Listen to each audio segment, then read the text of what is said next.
Hola amigos de YouTube, una vez más vamos a hacer este video para tratar de resolver este misterio de Melquisedec.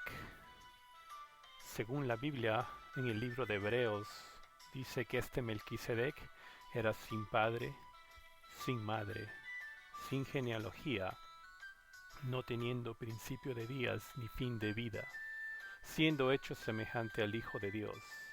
Permanece sacerdote a perpetuidad. ¿Quién fue este Melquisedec?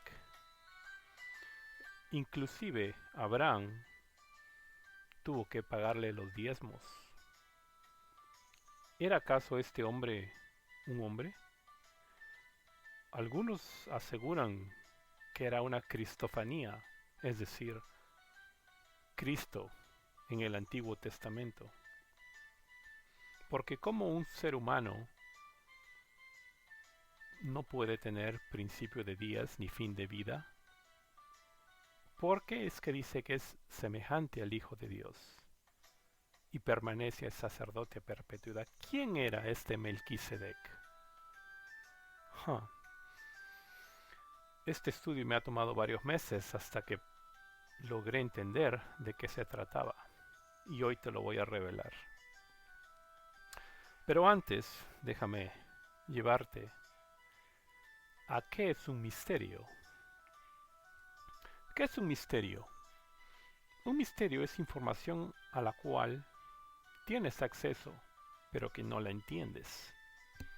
¿Qué es un secreto? Es información a la que no tienes acceso. En el libro de Marcos 4:11 dice: A vosotros es dado saber el misterio del reino de Dios, mas a los que están afuera por parábolas todas las cosas, para que viendo no vean, para que viendo vean y no perciban, y oyendo oigan y no entiendan, para que no se conviertan y les sean perdonados sus pecados. Es decir, a unos se les ha dado y revelado el misterio del reino de Dios. ¿Y qué es un misterio? Información a la cual tienes acceso, pero que aún no le entiendes. Y hoy día vas a entender el misterio de Melquisedec. Pero antes, déjame explicarte algo acerca de la Biblia. Existen 4 niveles de entendimiento en la Biblia. La palabra hebrea pardes, que es la palabra strong, en su concordancia temática, la palabra hebrea 6508 pardes, significa jardín, bosque, huerto o Edén. Ahora, como sabrás, el lenguaje hebreo no tiene vocales, sino consonantes que suenan con las vocales. Entonces, pardes, si te fijas aquí está la P, P, R, D, S. Tienen sus significados en el nivel Peshat, que es el nivel literario. ¿Ok? El nivel literario cuando uno lee la Biblia y entiende simplemente lo que dice la Biblia. En el nivel Remes es cuando la Biblia te da ciertas pistas. ¿Ok? En el nivel de Rosh es cuando tú ya buscas un poco más de Dios. Y en el nivel Sot es el nivel de misterio. ¿Ok? Esto se puede ver claramente en el libro de Efesios 3:18, cuando habla de las dimensiones, es decir, el ancho, la longitud, la altura y la profundidad. En nuestro universo, uni significa uno y verso significa oración hablada, una oración hablada. Universo, Dios dijo sea y fue. Entonces, tenemos 3 dimensiones: el ancho, largo y alto. ¿Y dónde está lo profundo? Ese es el nivel de misterio donde se encuentra Dios. Lo mismo lo puedes ver en el templo construido por Salomón. En el plano del templo estaba lo que estaba fuera del muro. El atrio, que es dentro del muro, el lugar santo, donde estaban los sacerdotes, y el lugar santísimo, donde estaba el arca del pacto. ¿Ok? Entonces, cuando uno lee un verso, para muchos que no tienen el entendimiento del nivel Sot, que es el nivel de misterio, que es el nivel del Espíritu Santo, uno simplemente lee en el nivel Peshat y entiende lo que simplemente dice, ¿no? Entonces, cuando yo te pregunto de qué se trataba la película del Mago de Oz, ¿por qué el espantapájaro buscaba cerebro? ¿Por qué el hombre de lata buscaba un corazón? ¿Por qué el león buscaba valor? ¿Por qué Dorothy necesitaba derrotar a la bruja del oeste? ¿Por qué buscaban la ciudad esmeralda? ¿Por qué Dorothy tenía que usar lentes verdes y oscuros? ¿Por qué tenían que seguir el camino de los ladrillos amarillos? ¿Mm? ¿Tú me podrías responder a todas estas interrogantes? Bueno, para la gente que vio esta película de Frank Baum, fue una película muy bonita porque es la primera vez donde se estrena la tecnología Technicolor, ¿no? Y la película empieza blanco y negro y cuando Dorothy viaja a la otra tierra, de la tierra del Mago de Oz, todo es a colores y la gente, wow, tremendo, ¿no? Pero en realidad todo esto va más allá del nivel Peshat, ¿no? Tú ves la película y puedes entender que es una película muy bonita en el nivel Peshat, pero en el nivel Sot, el nivel espiritual, en el nivel del entendimiento, el nivel de parábola, ¿no? ¿Por qué sucedían estas cosas? Déjame responderte, ¿por qué el espantapájaro buscaba cerebro? Porque el espantapájaro representa, escúchame bien, la clase trabajadora del campo. Ellos lo único que sabían era hacer producir la tierra y no tenían inteligencia en cómo generar dinero. ¿Y qué pasaba? Aquí en América, ah, la bruja del este, en este caso el imperio financiero de Nueva York, se estaba quedando con toda la tierra a través de las grandes corporaciones. ¿Por qué el hombre de lata buscaba un corazón? Porque el hombre de lata representa la gente que trabajaba en las fábricas. Y Henry Ford había instalado el día de 8 horas y trabajaban las 24 horas. Y ya no había tiempo para pasar con su familia. Entonces la gente quería pasar con su tiempo con su familia y por eso es que buscaba un corazón que represente el amor familiar. ¿Por qué el león buscaba valor?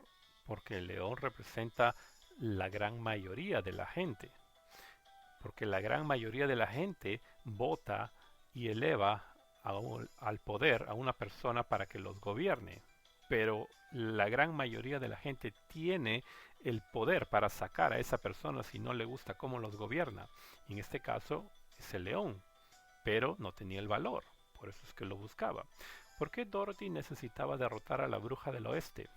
¿Por qué? Porque la bruja del este era el imperio financiero de Nueva York y la bruja del oeste eran las grandes corporaciones de petróleo. ¿Entiendes? Por eso las querían derrotar. Era su rival. ¿Por qué buscaban la ciudad esmeralda? Porque la ciudad esmeralda es verde y el dólar es verde. ¿Ok? ¿Por qué Dorothy tenía que usar lentes verdes oscuros? ¿Por qué? Porque necesitabas verlo todo en verde. Y que el verde es el dólar. Lo que te están diciendo es que necesitas verlo todo a través del dólar. Tienes que usar el dólar para todo. ¿Ok? ¿Por qué tenían que seguir el camino de los ladrillos amarillos? Porque los ladrillos amarillos son los lingotes de oro. Mientras tú vayas caminando sobre los lingotes de oro, llegarás a la ciudad esmeralda. ¿Y por qué se llamaba el mago de Oz? Porque el oro se pesa en onzas. ¿Y cuál es la abreviación de la onza? Es la OZ en inglés, ounce. Entonces, en realidad, la película del mago de Oz es el mago de oro. El que tiene el oro hace las reglas. Esa es la regla de oro. Entonces, para aquella persona que no entiende lo que sucedía en América, esta película simplemente es una película muy bonita, con una historia muy bonita también, pero para aquella persona que tiene el entendimiento del nivel SOT, el nivel espiritual, el discernimiento de espíritu, entiende que esta película se trata de lo que sucedía en América a principios de los años 1900. ¿Me entiendes? Entonces, con esa idea vamos a ver de qué se trata el misterio de Melquisedec, porque para unos, cuando leen a Melquisedec en el nivel Peshat, es el nivel literario, no lo entienden y se confunden. Es más, yo he visto que muchos pastores, muchos predicadores predican que Melquisedec simplemente era una cristofanía o hasta he escuchado que era un ser extraterrestre y no es así. Yo les voy a mostrar y les voy a demostrar quién verdaderamente fue Melquisedec. ¿Ok? Entonces, veamos. Vamos a empezar por el Salmo 110, aunque la historia verdadera empieza en el Génesis 14 por ahí. Pero te voy a decir algo. Salmo 110, Salmo de David. Yahweh dijo a mi Señor. Ok, este es el Salmo de David. ¿Quién es el Señor de David? ¿Ah? Yo le pregunto a los judíos. ¿Quién es el Señor de David? Es Yahweh, ¿verdad? Entonces, Yahweh dijo a mi Señor, ok, perdón, si Yahweh es el Señor de David, entonces ¿quién es el otro Señor aquí? ¿Me entiendes? Siéntate a mi diestra. Sí, esto es algo que los judíos no pueden entender y no lo logran comprender porque ellos no creen en Cristo Jesús. Entonces, con este Salmo 110, un judío se ve en problemas porque no reconoce el señorío de Cristo, no reconoce que Cristo es Dios, ¿no? Pero sin embargo, el Salmo de David, que está en el Antiguo Testamento, dice bien claro, Dios, es decir, Yahweh, dijo a mi Señor. ¿Quién es el Señor? En este caso, Jesús. Entonces, un judío no te va a decir que Jesús es el Señor de David. Imposible. Un judío te va a decir que Dios es el Señor de David y no Jesús. Pero aquí el Salmo 110 dice bien claro que Yahweh dijo a Jesús, el Señor, siéntate a mi diestra. ¿Quién está sentado a la diestra de Dios? Es Jesús. Y hay una razón específica por la cual está sentado a la diestra de Dios y no a la izquierda, no sobre él, abajo de él. Está exactamente a la derecha porque, te lo voy a decir de una vez, ahí donde está sentado Jesús, ahí hay algo.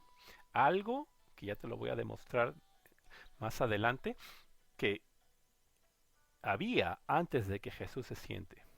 ¿Ok? En tanto, ¿qué pongo? En tanto que pongo tus enemigos por estrado de tus pies.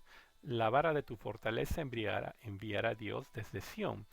Domina en medio de tus enemigos. Tu pueblo será de buena voluntad en el día de tu poder. En la hermosura de tu santidad desde el seno de la aurora. Tienes el rocío de tu juventud. Juró Yahweh, es decir, Dios, y no se arrepentirá. Tú eres sacerdote para siempre según el orden. Memorízate esa palabra, el orden de Melquisedec. ¿Ok? El Señor a tu diestra herirá a los reyes en el día de su furor. Entonces, ¿quién estaba a la diestra de Dios? Era Jesús. Entonces, ¿por qué dice acá el Señor a tu diestra? ¿Ah? Porque es el mismo, pues. El Señor a tu diestra herirá a los reyes en el día de su furor. ¿Ok? Fíjate, Deuteronomio 33:1. Y esta es la bendición con la cual bendijo Moisés, varón de Dios, a los hijos de Israel, antes que muriese. Y dijo Yahweh, vino de Sinaí y de Seir les esclareció. Resplandeció el monte de Parán y vino con 10,000 santos. A su diestra la ley de fuego para ellos. ¿Ok? ¿Qué había en el Antiguo Testamento a la diestra de Dios? Había la ley de fuego. Entonces, Dios, el Padre, dice al Hijo, siéntate a mi diestra. O sea, es decir, siéntate sobre la ley, para que la ley ya no esté uh, por encima de mi pueblo, sino ahora va a estar Cristo cubriendo la ley. Es por eso que cuando los que somos de Cristo venimos a Cristo, ya no tenemos la ley, tenemos a Cristo. Y no vivimos por la ley, vivimos por Cristo. ¿Me entiendes? En el Antiguo Testamento había la ley de Moisés, ¿ok? los 613 más un mandamientos, que no son 10, son como 613 más uno, que es guardar el sábado. Eso era la ley, incluyendo el diezmo, que ya lo vamos a ver dentro de un rato. Pero Cristo cubre, se sienta sobre la ley. Entonces, cuando uno muere en Cristo, uno tiene a Cristo en vez de tener a la ley. ¿Ok? Cuando uno muere sin Cristo, ya está condenado. ¿Por qué? Porque se va a enfrentar a lo que está a la diestra de Dios, que es la ley. Porque uno murió sin Cristo. Por eso yo les digo, vengan a Cristo. ¿Ok? Acepten el regalo de Dios.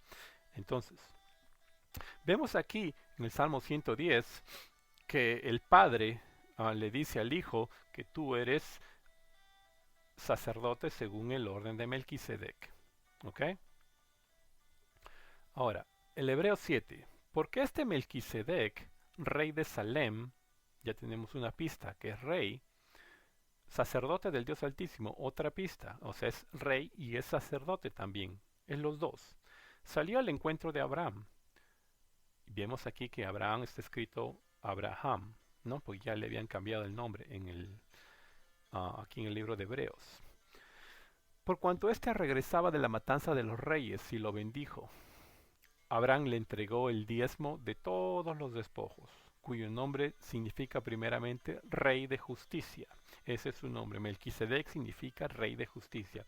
Y luego también Rey de Salem, de una ciudad que se llamaba Salem, que actualmente es la Jerusalén. ¿Ok? Esto es Rey de Paz. Ahora, como decía al principio, este Melquisedec era sin padre, sin madre, sin genealogía. Ok, vayamos por partes. Yo al principio pensaba sin padre y sin madre. Bueno, ¿quién es aquel que es sin padre y sin madre? Es un huérfano. Ok, este Melquisedec era un huérfano. Ok, yo pensaba así, pero estaba en un error. Sin genealogía, ¿qué significa? Que no tiene ascendencia ni descendencia. Yo pensaba antes que este Melquisedec, a lo mejor el autor del libro de Hebreos, que yo personalmente creo que no es Pablo, ¿ok? Porque cuando tú lees Hebreos 2, me parece, dice que la palabra que hemos oído por otros, ¿no? Y Pablo escuchó la palabra directamente por Jesús, ¿ok? Entonces no es Pablo. Probablemente yo me inclino a que sea Apolos, ¿ok? Porque hay un verso por ahí que dice, yo planté, Apolo regó y el crecimiento lo ha dado Dios, ¿no? Entonces, Apolos era un contemporáneo de Pablo, bien educado, ¿ok? Probablemente lo escribió, pero si no lo escribió, eso no importa. Entonces, yo pensaba sin padre, sin madre, era huérfano, estaba en un error. Sin genealogía, pensaba que el autor del libro de Hebreos a lo mejor no tenía pues los datos de la genealogía, ¿no? Porque desde Melquisedec hasta Pablo hay como 2000 años, perdón, hasta el autor del libro de Hebreos hay como 2000 años, ¿no? O sea, sin genealogía, a lo mejor este escritor nunca supo de dónde venía. Yo estaba en un error. No teniendo principio de días. Y esto es lo que ha confundido a mucha gente. Mucha gente. Quizás este es uno de los misterios más profundos de toda la Biblia, que tiene que ser revelado en el nivel Sot, en el nivel espiritual, en el nivel místico, en el nivel donde Dios opera. ¿Ok? No teniendo principio de días ni fin de vida. ¿Qué significa? Significa que no nace ni muere, o sea, es eterno, está fuera es inmune a la muerte, pongámosle así. Dice que es siendo hecho semejante al Hijo de Dios, ¿no? O sea, claramente te dice que no es Jesús, es semejante a Jesús, ¿no? Cuando tú lees más adelante, dice, considera la grandeza de este hombre. O sea, te está diciendo que es un hombre. ¿Ya? Entonces, ¿cómo puede ser posible que un hombre que es mortal como tú y yo no tiene principio de días ni fin de vida, siendo semejante a Jesús, permanece sacerdote a perpetuidad? ¿Quién fue este Melquisedec? Eso fue una piedrita en el zapato para mí por muchos años, hasta que me decidí a estudiar acerca de esto para poder compartírtelo. ¿Ok? Entonces, ¿cómo es que puede permanecer sacerdote a perpetuidad, ¿no? Estamos hablando que este Melquisedec era sacerdote en la época de Abraham, pero sin embargo de Abraham hasta Moisés y su hermano Aarón hay 430 años donde recién Dios empieza el sacerdocio con los hijos de Aarón, porque Aarón era descendiente, ya lo vamos a ver, de Cohat, ¿no? Y Cohat es descendiente de Leví, Leví descendiente de Jacob, Jacob de Isaac y Isaac de Abraham. Entonces, desde Melquisedec, que era sacerdote, pasaron 430 años hasta Aarón, y recién Dios establece el sacerdocio arónico, mal llamado levítico. Entonces, ¿cómo es posible que ya había un sacerdocio antes del sacerdocio arónico? Ya lo vamos a ver. Todo va a encajar. Te estoy dando las piezas para luego armar el rompecabezas. ¿Ok? Entonces, vayamos por partes. Vayamos al principio. La Biblia detalla lo que sucedió aquí en el Génesis 14. Y como tú entenderás, la vida de Abraham es la vida de la iglesia. Todo lo que le pasó a Abraham le va a pasar a la iglesia aproximadamente, ¿no? Bien parecido. Entonces, vayamos por partes y vamos a ver quiénes serán todos estos personajes. Para aquellos que no sabían, simplemente estos eran simplemente reyes, pero entendámoslos desde el punto de vista Sot. ¿Ok? Y aconteció en los días de Amrafael, yo quiero que te memorices estos nombres, porque estos nombres no son simplemente personajes de la Biblia, sino son, lo vamos a elevar al nivel Sot y vamos a ver quiénes son hoy en día estos personajes, pues que esto ya sucedió, ¿no? Pero en el nivel Sot esto va a suceder, ¿ok? Y aconteció en los días de Amrafael, que era el rey de Sinar, ¿ok? Arioc, y ya te voy a decir quiénes eran todos estos, solo léelo conmigo.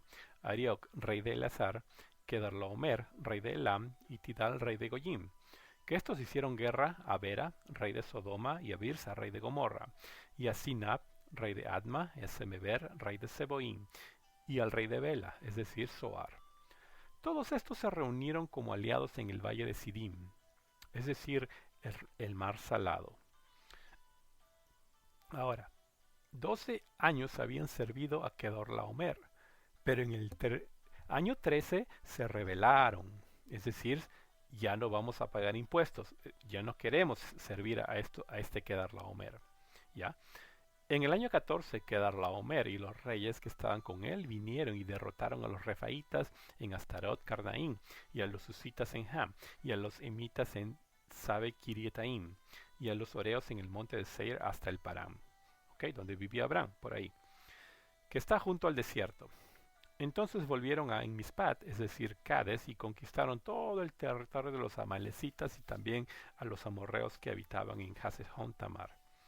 Y salió el rey de Sodoma con el rey de Gomorra, el rey de Adma, el rey de Seboín, el rey de Bela, y es decir, Zoar, y se presentaron batalla contra ellos en el valle de Sidim. Esto es, contra Kedorlaomer, rey de Elam, Tidal, rey de Goyim, Rafael, rey de Sinar, y Arioc, rey de Eleazar. 4 reyes contra 5, en el valle de Sidim. Estaba lleno de pozos de piedra caliza, es decir, asfalto. Y el rey de Sodoma y el de Gomorra huyeron y cayeron allí, en esos pozos. Y los demás huyeron a los montes. Entonces tomaron todos los bienes de Sodoma y Gomorra, todas sus provisiones, y se fueron. Y tomaron también a Lot, sobrino de Abraham, con todas sus posesiones, pues él habitaba en Sodoma, y partieron. Y uno de los que escaparon vino y se lo hizo saber a Abraham el hebreo.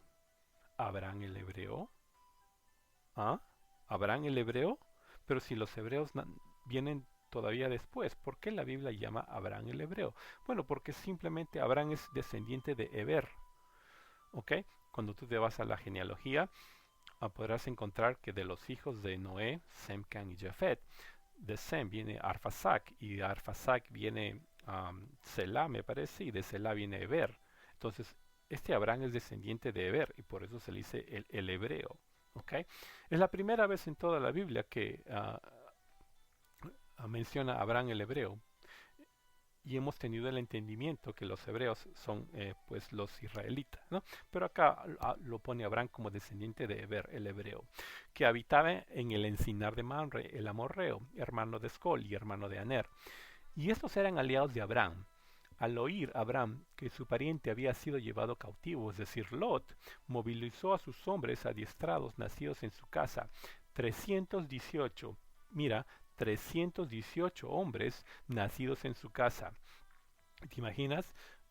Estos hombres probablemente estaban casados y con hijos, es decir, Abraham tenía una colonia de 1000 personas, digámoslo, ¿no?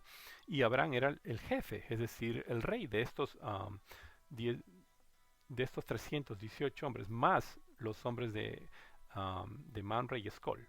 ¿Ok? Y salió a su persecución hasta Dan, y por la noche él con sus siervos organizó sus fuerzas contra ellos y los derrotó, y los persiguió hasta Oba, que está al norte de Damasco. Y recobró todos sus bienes, también a su pariente Lot con sus posesiones, y también a las mujeres y a su gente. ¿Ok? Eso es lo que nos cuenta la Biblia, ¿ok? Eso es lo que nos cuenta la Biblia. Entonces vamos a ver lo que dice aproximadamente en el 17. Aquí es donde nos importa. A su regreso, después de derrotar a Kedorlaomer y a los reyes que estaban con él, salió a su encuentro el rey de Sodoma en el valle de Sabé, es decir, el valle del rey. Entonces, esta es la primera vez en que la Biblia menciona a este misterioso Melquisedec. La primera vez en toda la Biblia que se menciona. Dice, entonces Melquisedec, rey de Salem, sacó, memorízate esas dos cosas, pan y vino. ¿Por qué crees que hoy los que somos de Cristo celebramos la comunión con pan y vino? ¿Ah? Hay una razón, ¿ok? Hay una razón. Y ya te lo voy a explicar más adelante. Él era sacerdote del Altísimo, es decir, ya existía un sacerdocio antes que Dios estableciera el sacerdocio arónico o mal llamado levítico. Y lo bendijo diciendo, bendito sea Abraham del Dios Altísimo, creador del cielo y de la tierra, y bendito sea el Dios Altísimo que entregó a tus enemigos en tu mano. Y le dio a Abraham el diezmo de todo.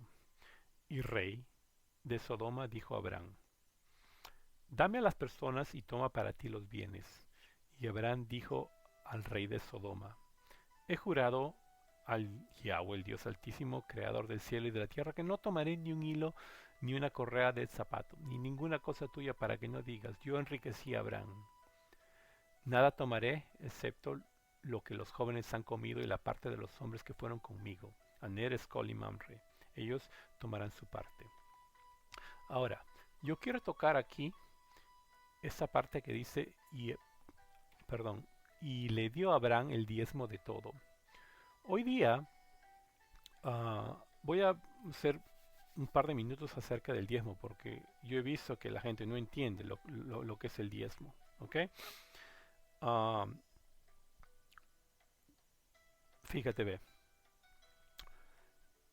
El diezmo que Abraham le da a Melquisedec es un diezmo de corazón. Melquisedec, número uno, nunca le pide el diezmo. Melquisedec primero bendice a Abraham, que es la iglesia. ¿Ok? Y la iglesia, que es Abraham, da el diezmo. ¿Ok? Si tú vas a una iglesia y te exigen el diezmo, huye de esa iglesia. ¿Ok? No es de Cristo. ¿Ok? El diezmo hoy en día se da de corazón. 430 años después, porque Israel le falla a Dios, Dios le da la ley. ¿Ok? En la época de Moisés. Entonces, una de esas leyes es el diezmo. ¿Ok? Pero ese es el diezmo levítico. ¿Ok? Entonces tú estabas obligado, te guste o no te guste, a dar el diezmo, porque a los levitas cuando entran a la tierra prometida no les tocó tierra para trabajarla y que ellos tenían que servir a Dios, entonces tenían que vivir de algo. Entonces los 11 hermanos y sus descendientes estaban obligados a pasar el diezmo a los levitas. ¿Ok? Te guste o no te guste, tú tenías que dar el diezmo. Entonces, viene Jesús, ¿ok? Y, y se pone encima de la ley, ¿ok? Se pone encima de la ley y por eso dice en Lucas 16:16 que la ley y los profetas solo llegan hasta Juan el Bautista. Entonces Jesús está encima de la ley, ¿ok? Entonces usted me dice, entonces no hay que diezmar. No, yo te digo, si hay que diezmar, pero el diezmo lo tienes que dar de corazón. No estás obligado a dar el diezmo. Cuando vayas a tu iglesia, no estás obligado a dar el diezmo. Pero si lo vas a hacer, dalo de corazón, porque Dios ama al dador alegre. ¿Ok? Dios bendice al dador alegre. Si tú tienes un dinero, tienes algo, no simplemente dinero, algo que ofrecer, es más tu tiempo, tu talento, tus conocimientos, una sonrisa, tienes que darlo de corazón porque Dios ama al dador alegre y no estás obligado a dar el diezmo. ¿Ok? Si lo vas a hacer, dalo con una sonrisa en tu rostro. Es decir, continuemos. ¿Quiénes eran estos reyes? Fíjate, Kedarlaomer era el rey de Elam, Rafael, rey de Shinar. Estos van y buscan a Arioc, rey de Eleazar, Tidal, rey de las naciones, que es Goim. Entonces bajan al mar salado, que es el mar muerto donde vivía Abraham, y enfrentan a Bera, rey de Sodoma, Bishra, rey de Gomorra, Bela de Zoar, Shinab de Adma y Shemeber de Seboim, ¿ok? Donde vivía Abraham. Entonces vamos a ver quiénes eran estos personajes, estos reyes, porque eso que sucedió hace 4000 y pico de años va a pasar en tiempo futuro. La descendencia de estos hombres se van a seguir peleando en una nueva batalla. ¿Ok? Anrafael era rey de Shinar, nada menos y nada más que el famoso Nimrod. El libro de Yasher, cuando tú lees a Yasher 11:6, dice que este Anrafael era nada menos que Nimrod. ¿Y quién fue Nimrod? ¿Quién fue Nimrod? Si tú lees en tu Biblia encontrarás que Nimrod era hijo de la descendencia um, de Caín, si es que no me equivoco, ¿no? De Canaán, de Can. Entonces, Nimrod fue el primero que se opone a Dios. ¿Ok? Cuando tú lees esa palabra, el primer poderoso de la tierra, Nimrod, el que construye la torre de Babel, Babilonia, que significa confusión. Entonces este Nimrod fue el primer poderoso de la tierra, es el primero que se opone a Dios. Cuando tú estudias un poco acerca de la torre de Babel, cómo fue construida, verás que los que la construyeron cambiaron la piedra por el asfalto para tratar de hacerse un hombre y llegar a lo más alto. Cambiaron, cuando tú estudias esto y verás en el nivel Sot y el nivel Peshat, ¿no? En el nivel Peshat, bueno, pues cambiaron la piedra por el asfalto y cosieron ladrillo, ¿no? Y hicieron la torre y querían llegar hasta el cielo, querían llegar a Dios a través de la torre. Es el nivel Peshat, pero cuando tú lo interpretas al nivel Sot, te darás cuenta, cambiaron la piedra. ¿Quién es la piedra? Cristo. Cristo es la piedra angular, la piedra de tropiezo para el inconverso, para los que no creen. ¿Ok? Cambiaron a Cristo por ladrillo. ¿Qué es el ladrillo? Es la obra de las manos del hombre. Es decir, estos querían llegar a hacerse una torre, a hacerse un hombre, llegar a Dios a través de tu trabajo, de las obras de los hombres, querían llegar a Dios. Y sin embargo, la Biblia te lo pone bien claro que la única manera de llegar a Dios es a través de la piedra angular, que es Cristo Jesús. ¿Me entiendes? Ok, pero no nos salgamos del tema. Arioc, rey de Elazar, era nada menos que Eri-Aku, hijo de Kudur-Mabuk, sirviente de la luna, un descendiente de Sem. Kedarlaomer, rey de Elam, era Kudur. La palabra Kudur significa serviente y Lagamar el inframundo, es decir, serviente del inframundo, descendiente también de Sem. Tidal, rey de Goyim, que significan las naciones, eran los eteos, ¿no? Los hijos de Et, descendientes de Canaán. En el libro de Yasher 16:2 dice que el ejército de Elam era de 800,000 hombres aproximadamente. Ahora, vemos que el ejército de Abraham era de 318 hombres nacidos en su casa, más de 1000 en la casa de Manres, Coli Aner, ¿no? Bera, rey de Sodoma, que significa malvado. Probablemente todos estos eran descendientes de Can. Birsha de Gomorra, que significa malicia. Shinab, rey de Adma, adorador de la luna de Can. Shemeber, rey de Seboim, tu nombre es poderoso, descendiente de Cam. Y Bela, rey de Soar, que significa el pequeño descendiente de Cam. Entonces todos estos se enfrentan. ¿Y por qué se enfrentan? Porque estos reyes de aquí se rebelan a pagar tributo a los reyes de acá. Entonces, si tú tienes bajo opresión a un pueblo y ese pueblo se rebela contra ti, más que seguro que vas a organizar una coalición y venir y tratar de destruirlos, ¿no? Entonces, el ejército de Abraham, según Yasher 16:16, el libro de Yasher, Yasher no es una persona, Yasher es como decir el libro de los hechos, es algo que ocurrió, ¿no? Y ahora, por lo tanto, he aquí, todo esto pertenece, tómalo y vete, como vive el Señor. No te quitaré de un alma viviente hasta un coquito, un hilo, a excepción del gasto de la comida de los que salieron conmigo a la batalla, como también de las porciones de los hombres que fueron conmigo, Aner, Escol y Mamre, ellos y sus hombres, así como también aquellos que habían permanecido para vigilar el equipaje, tomarán su parte del botín. ¿Ok? En el libro de Yasher te cuenta lo mismo que te cuenta el Génesis, ¿ok? Pero acá hay un detalle bien importante, que los que se quedaron para vigilar el equipaje también tomarán parte del botín. El que fue a la guerra recibe su parte y el que se quedó cuidando el equipaje también recibe su parte, ¿ok? Así lo estableció Abraham. Entonces, el rey David reparte el botín. Cuando tú te vas a 1 Samuel 30:22, encontrarás una historia parecida a esto.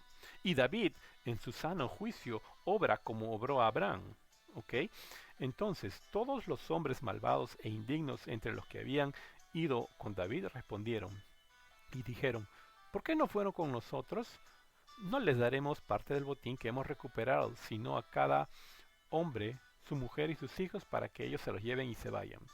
Pero David dijo, no debéis hacer así, hermanos míos, con lo que nos ha dado Yahweh, quien nos ha guardado y ha entregado en nuestra mano la banda que vino contra nosotros. ¿Y quién os escuchará sobre este asunto? Porque conforme a la parte del que desciende a la batalla, así será la parte del que queda con el bagaje. Ellos recibirán lo mismo. ¿Ok? Los que fueron a la batalla reciben su botín y los que se quedaron cuidando el bagaje reciben también parte del botín. ¿Ok? Tú puedes leer toda la historia completa ahí en Samuel. Pero ¿de dónde David saca esto? Lo saca de los hechos de Yasher. ¿Ok? Es decir, el varón casado que sale a trabajar y recibe su dinero, lo va a compartir de manera igual con su mujer que se cuidó cuidando sus hijos. ¿Ok?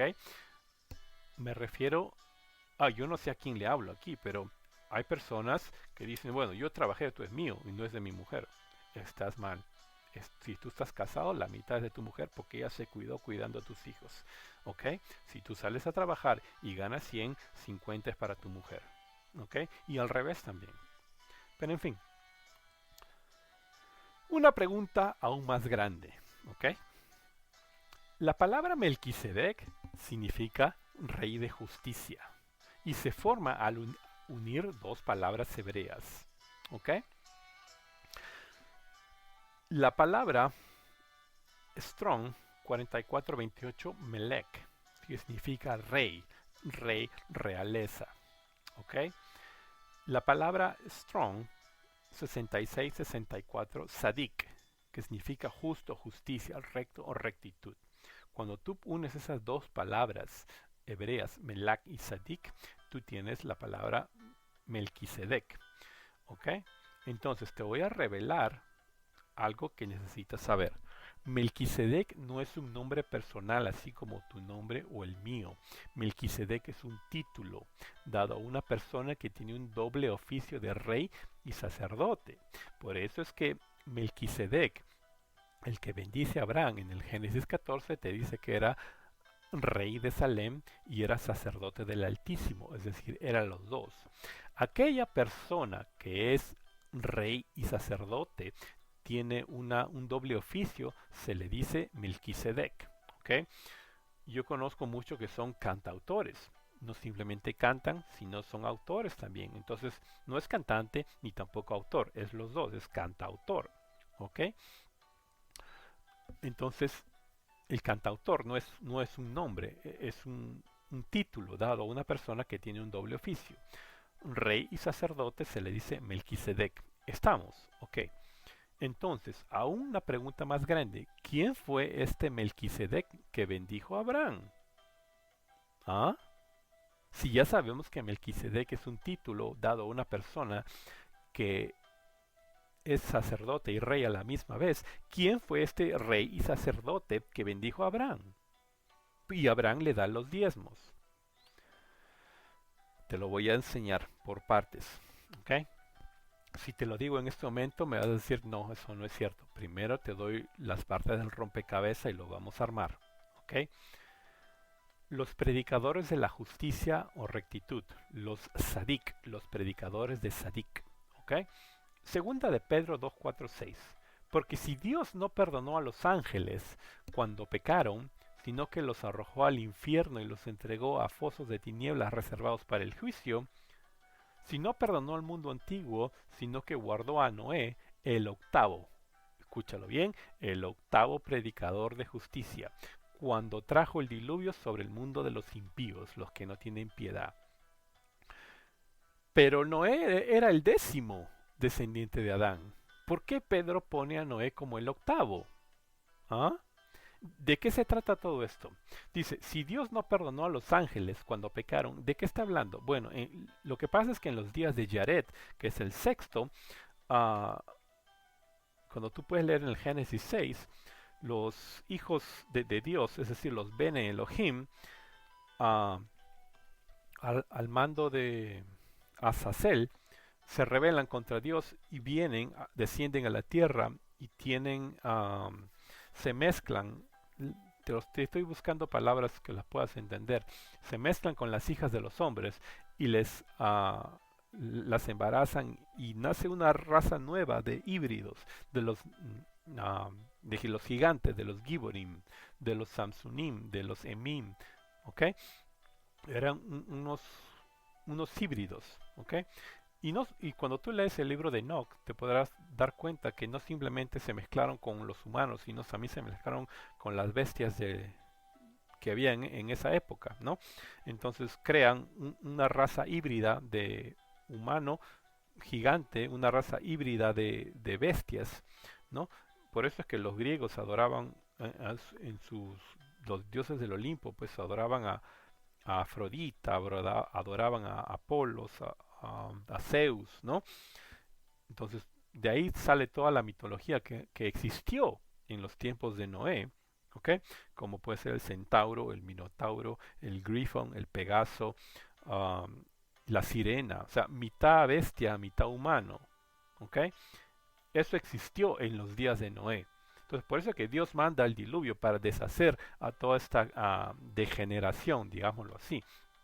¿No? Entonces estos ángeles dice que Dios no los perdonó y los guardó en fosos de tinieblas para ser reservados para juicio.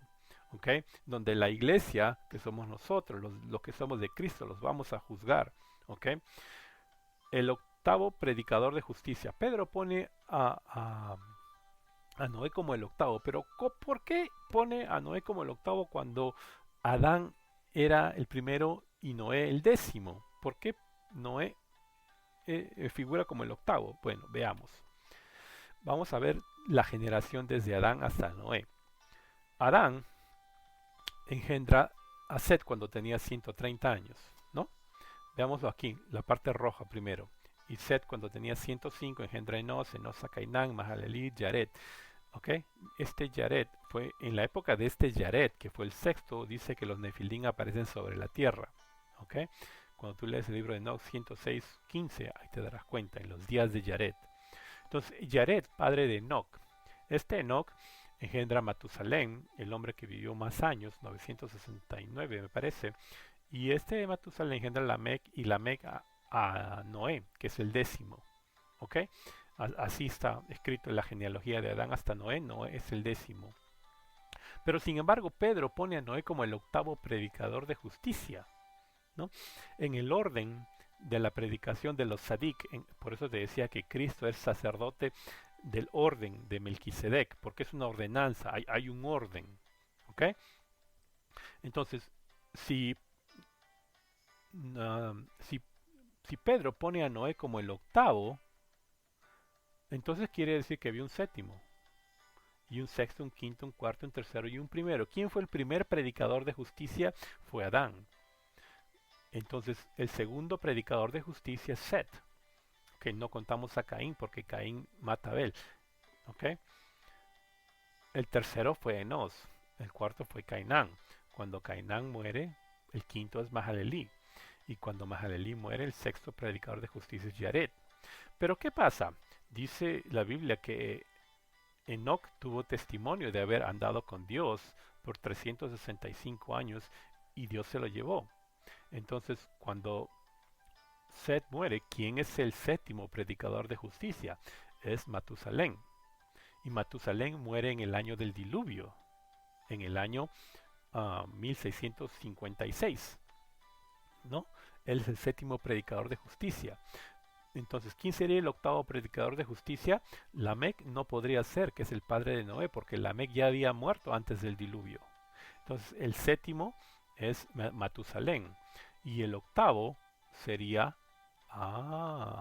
entonces Noé sí era el octavo predicador de justicia. La justicia, la equidad, el conocimiento de Dios había pasado generacionalmente desde Adán, Set, Enos, Cainán, Mahalaleel, Yared. Había salteado a Enoc porque ya no estaba. Cuando tú lees su libro, él estaba en el jardín del Edén.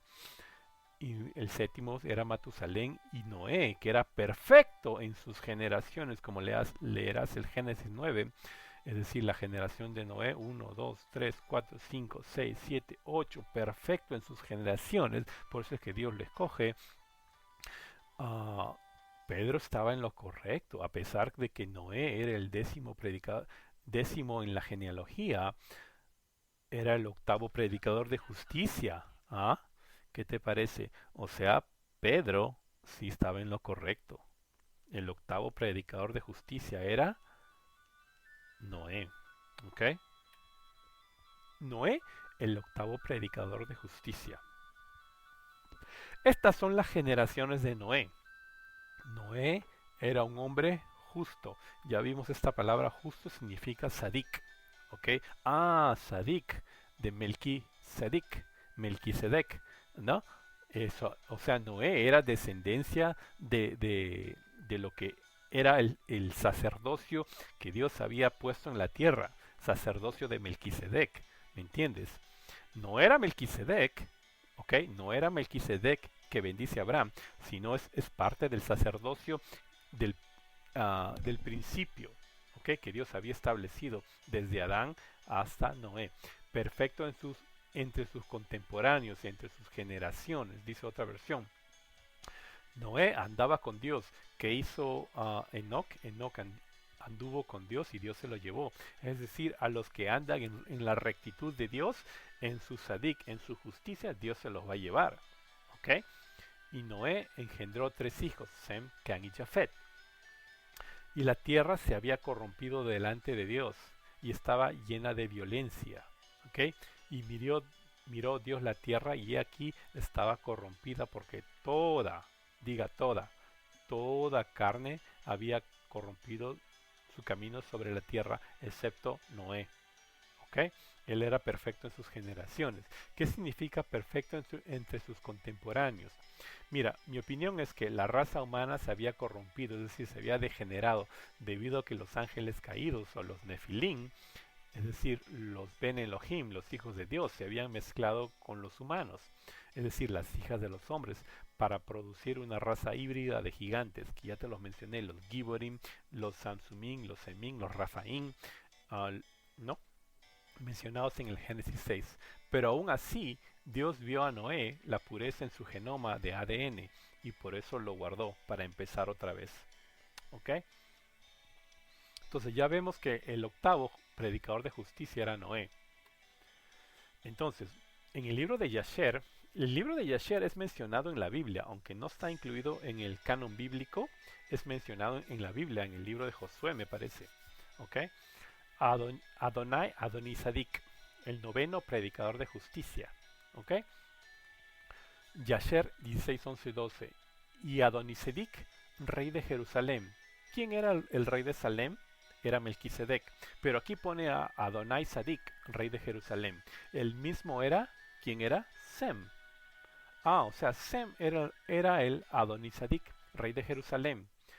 Salió con sus hombres para encontrarse con Abraham y su gente, con pan y vino. Ah, ¿quién le ofreció pan y vino a Abraham? Fue Melquisedec.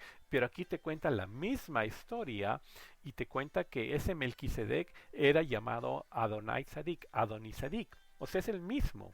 Este Melquisedec era Adonisadik. ¿Y era quién era? Sem. Y se quedaron junto al valle de Melec, que es el valle del rey.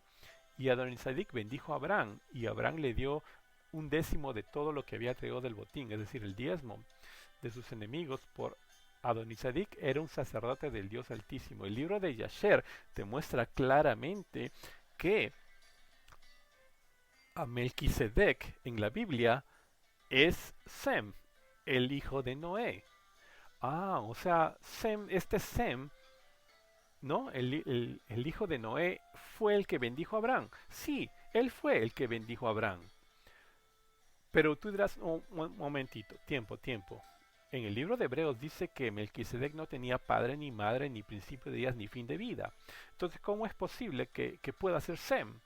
No, es que acuérdate que Melquisedec no es un nombre, es un título dado a aquella persona que tiene un doble oficio de rey y sacerdote. ¿Ok? Entonces, la palabra Strong 136, Adonai, la palabra enfática es Señor. ¿Ok? Adonisadik significa Señor de justicia, porque Sadik es justicia. Adoni viene de Adonai, entonces Adonai, Señor, y Sedik de justicia. Adonai Sadik, Señor de la justicia, es decir, Rey de justicia, tal como lo pone la Biblia. Es simplemente otro nombre dado a Sem. Sem es Adonisadik y Sem es Melquisedec, es el mismo. Entonces llegamos a la conclusión que Sem era el Melquisedec que bendijo a Abraham. Y Abraham le dio los diezmos de todo, ¿ok? Y se los dio de corazón, porque acuérdate que Dios ama al dador alegre, ¿ok? Si tú vas a dar tu diezmo a regañadientes, mejor ándate a comer algo, ¿ok? A un restaurante. Te es más provechoso, ¿ok? Por eso es que cuando Jesús estaba en la sinagoga y venían los fariseos así con carretillas de monedas y hacían sonar las monedas, Jesús los miraba. Y cuando vino la viuda y dio 2 dracmas, me parece, 2 monedas, Jesús se para y le dice, de cierto os digo, que esta viuda ha dado más que todos ustedes. ¿Por qué? Porque lo dio de corazón. Ante Dios no es la cantidad, sino tu corazón. Como dice el libro de Proverbios 4:24, me parece, de todas las cosas guardadas, guarda tu corazón, ¿no? Porque es mejor que tú des, que te digo, un dólar de corazón a que des $100 que lo das simplemente por darlo o porque te lo exigen, ¿no? $1 vale más que $100 para Dios si es que lo das de corazón, ¿ok? Entonces, sabemos que este Sem, hijo de Noé, es el noveno predicador de justicia. Él era el Melquisedec que bendijo a Abraham. Entonces, pero tú dirás, ¿cómo es que el libro de Hebreos dice sin padre ni madre? ¿No? Te lo voy a explicar. Melquisedec es el sacerdocio, como lo vimos en el Salmo 110, es el sacerdocio de Cristo. ¿Ok? Melquisedec es el sacerdocio de Cristo. El sacerdocio de Cristo no tiene padre, no tiene madre, no tiene principio de días, no tiene fin de vida. Es eterno, permanece para siempre. Por eso es que el Salmo 110 dice que permanece para siempre, es sacerdote a perpetuidad. No tiene principio ni fin. ¿Me entiendes? Melquisedec, que es el sacerdocio de nuestro Señor Jesucristo, no tiene principio de días, fin de vida, no tiene padre, madre. Es eterno. Eso es lo que es Melquisedec. ¿Ok? Ese sacerdocio, ya lo vamos a ver en adelante, pero ya te doy una perlita. Cristo lo ha guardado hasta el día de hoy. ¿Ok? Han habido muchos sacerdocios, inclusive hoy en día existen muchas órdenes sacerdotales. ¿Ok? Los franciscanos, los católicos, los jesuitas y no sé qué, muchas órdenes sacerdotales de muchas religiones, ¿ok? Pero todas esas, Hasatán, el diablo, las ha tergiversado, las ha destruido, ¿ok? La única orden sacerdotal que ha subsistido es la orden sacerdotal de Melquisedec, que es la orden de Cristo, ¿ok? Acuérdate de lo que te digo. Entonces, vayamos, ¿es posible que Sem estaba vivo en la época de Abraham? Bueno, como aquí sabemos, Adán engendró a Set, Enos, Cainán, Mahalaleel, Yaret, Enoc, Metusalel, Lamec, Noah. Noah vivió 500 años y es cuando Dios le habla y le dice, um, haz un arca, ¿no? Porque voy a destruir el mundo. Entonces ahí nace Sem, ¿no? De Sem viene Arphaxad, Salah, Eber. Por eso es que yo te decía anteriormente que este Abraham es el hebreo. ¿Por qué? Porque es hijo de Eber, descendiente de Eber, ¿no? Entonces este Eber engendra a Peleg, Reú, Serug, Nahor, Terah y finalmente Abraham. Ahora, Abraham vivió 175 años. Entonces este Abraham pudo fácilmente haber conocido inclusive a Noé. ¿Me entiendes? Entonces Abraham también es obvio que pudo haber conocido a Shem. Sí, Shem estaba vivo cuando Abraham nació. Es más, Abraham muere y Shem todavía vive otros 75 años, si no me equivoco. ¿Te imaginas? 75 años después que este Abraham murió. Ahora, cuando tú lees el libro de Jubileos, no me acuerdo en qué capítulo está, pero dice que después del diluvio la gente se comenzó a hacer vieja muy, muy rápido. Es decir, tú veías acá un Lamec de 700 años, a lo mejor no tenía pelo blanco todavía. Un Metusalén, acá por 800 y pico de años, paradito en la plenitud de sus facultades. Pero después del diluvio, la gente se empezó a hacer vieja muy rápidamente, ¿no? Ahora, Arphaxad, cuando tú lees, me parece Lucas capítulo 3, menciona acá un hijo que se llama Cainán. En el Evangelio de Lucas menciona a Cainán, pero en el Génesis no lo menciona, ¿no? En el Evangelio de Lucas capítulo 3 dice que Arphaxad engendra a Cainán y Cainán engendra a Salah. Pero aquí en el Génesis simplemente Arphaxad engendra a Salah. ¿Qué pasó con este Cainán? Bueno, lo que dice es que en el libro de Jubileos, Cainán encuentra unos escritos de los ángeles caídos y se une a ellos. Entonces se corrompe, ¿no? Entonces Cainán sale fuera de la genealogía de Sadik, de los uh, predicadores de justicia. Pero lo que te he demostrado aquí es que Abraham pudo haber conocido a Shem. Si Shem estaba vivo cuando Abraham existía en la tierra. Entonces este Shem, que tuvo como 5 hijos, de esos 5 hijos salieron pues los reyes que mencionáramos en la batalla anterior, se presenta delante de Abraham y lo bendice, ¿no? ¿Por qué? Porque Shem es un prototipo de mediador, ¿no? Cuando ve que sus genealogías se están destruyendo contra las de Canaán, su hermano, ¿no? Y lo bendice. Entonces, ¿qué hay acerca de que Melquisedec no tenía padre ni madre, tampoco principio de días ni fin de vida? Es lo que ya te expliqué. Recuerda que Melquisedec no habla acerca de una persona, sino de un título que ocupa una persona, y que su reino, que viene de rey, y su sacerdocio, que viene de sacerdote, son eternos, ¿ok? Que es de Cristo Jesús, ¿ok? Y este Melquisedec, que es Sem, no es Jesús, como algunos pastores piensan, ¿ok? Es simplemente el nombre del sacerdocio que Dios estableció en la tierra, impuesto en los descendientes de Sadik, los descendientes de los predicadores de justicia, ¿ok? Entonces Génesis 1.26 dice, y dijo Dios, hagamos al hombre a nuestra imagen conforme a nuestra semejanza, y ejerza dominio sobre los peces del mar, sobre las aves de los cielos, sobre los ganados, sobre toda la tierra. Si Dios crea a Adán con la realeza, ¿ok? Adán era rey y sobre todo reptil que se arrastra sobre la tierra. Cuando Adán le da, perdón, cuando Dios le da a Adán la bendición de que se ejerza dominio sobre los peces, sobre las aves, sobre los granados, sobre toda la tierra, ¿quién es esa persona que tiene el derecho de ejercer dominio? Es el rey. ¿Ok? O sea, Adán era rey y sobre todo reptil.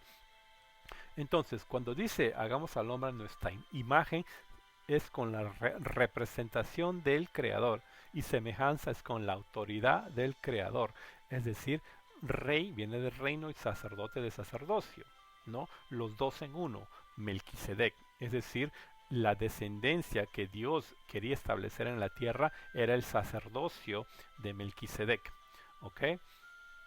Por eso, sé parte del reino y únete al sacerdocio en Yahusha, que es Jesús. ¿Ok? Jesús en español, Yahusha en hebreo. ¿Ok? Es decir, Adán fue creado en la plenitud de sus facultades. El mismo día que fue creado podía correr, escribir, leer, casarse y hacer todo. ¿Ok? Ya vino preprogramado Adán y Dios lo creó a Adán para que sea rey, pero esa realeza Adán la perdió. ¿Ok? Entonces, fíjate, te voy a seguir explicando más porque el Melquisedec de Abraham que pasó, ¿no? Todavía va a venir en...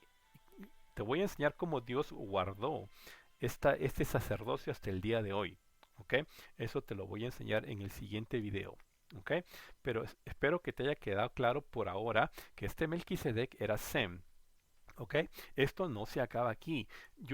Quiero que veas el siguiente video porque te voy a enseñar cómo Melquisedec y Dios cómo guarda su sacerdocio de justicia a través de las generaciones y lo vamos a ver en David y lo vamos a ver en Jesús, porque acuérdate que el Salmo 110 dice que Jesús es uh, sumo sacerdote de la orden de este Melquisedec. ¿Ok? Entonces lo vamos a ver, te voy a llevar parte por parte y por qué tuvo que ser bautizado por Juan el Bautista. ¿Ok? Y cómo Jesús pasa su sacerdocio a su iglesia. ¿Ok? Y no te pierdas el siguiente video, te lo voy a enseñar. ¿Ok?